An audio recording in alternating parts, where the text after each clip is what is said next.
আসসালামু আলাইকুম। আমি রেবেকা সুলতানা চলে আসলাম আপনাদের মাঝে নতুন আরেকটি লাইফস্টাইল ব্লগ নিয়ে।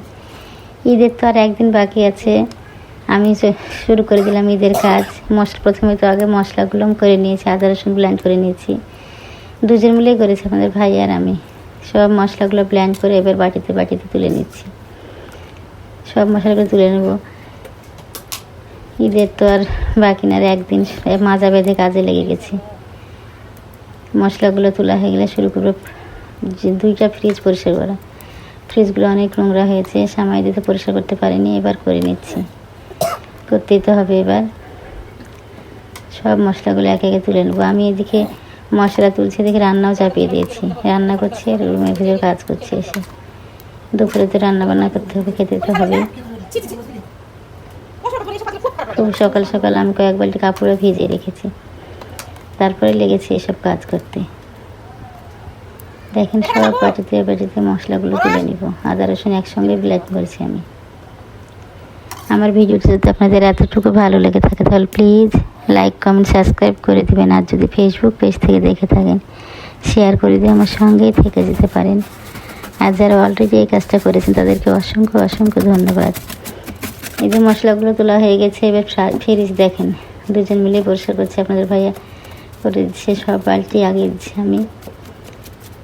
ডিপ ফ্রিজটা পরিষ্কার হয়ে গেছে, আবার তুলেও নিয়েছি। দেখেন অনেকক্ষণ লেগেছে ডিপ ফ্রিজ পরিষ্কার করতে।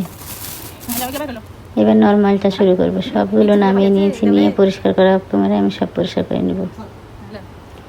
কী পরিমাণ নোংরা হয়েছিল ফ্রিজগুলো। এই যে পরিষ্কার করা হয়ে গেছে। এবার আমি সবগুলো যেগুলো তোলার দরকার বা ফ্রিজে সেগুলো তুলে নিয়েছি। দেখেন 2টা ফ্রিজ তো পরিষ্কার হয়ে গেছে।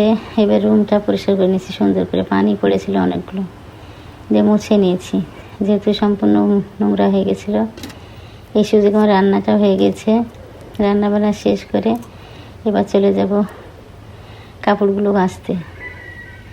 এগুলোতে বেড কভার আর মশারি এগুলো ভর্তি করেছি। ডাইনিংয়ের কিছুই ব্যবহার করিনি। এবার ডাইনিংয়েরগুলো সবগুলো তুলে আবারও ভিজিয়ে দিব। অনেকগুলো কাপড় একদিনই খেঁচে নিব। সব রুমের ওগুলো তুলেছি। এবার ডাইনিংয়ে চলে আসলাম। আচারগুলো আছে, আচারগুলো তুলে নিব। তারপরে দেখেন রাত্রে অনেকগুলো ঈদের বাজার নিয়ে এসেছি, সেগুলো তুলে নিচ্ছি।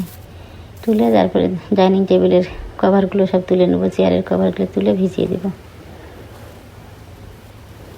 এটা সবগুলো তুলে একদম পরিষ্কার করে নিয়েছি, তারপরে ভিজিয়ে দেব।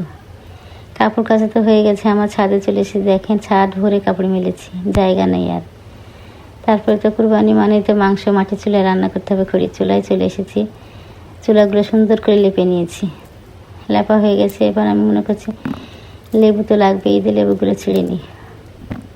লেবুগুলো ছিঁড়ে ওপর নিচে চলে যাব। অনেকগুলো লেবু ছিঁড়ে নিয়েছি। দেখেন ঘর বাড়ি মনে হচ্ছে ভাঙা বাড়ি, কী অবস্থা। সারাদিন কাজ করছি।